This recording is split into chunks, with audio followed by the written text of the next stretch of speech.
क्या आपके कान ढंग से सुन सकते हैं? अगर आपका जवाब हाँ है तो ये एयर टेस्ट आपके लिए।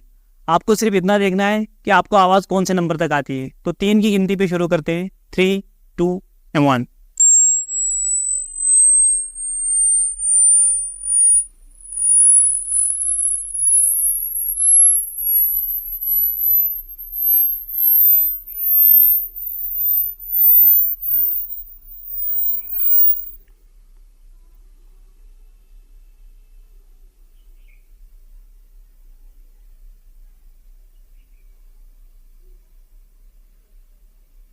आपकी कानों की एज कितनी आई मुझे कमेंट सेक्शन में पूछना, और ये वीडियो अपने उन दोस्तों को शेयर करना जो हर वक्त अपने कानों में ईयरफोन लगाए रखते हैं।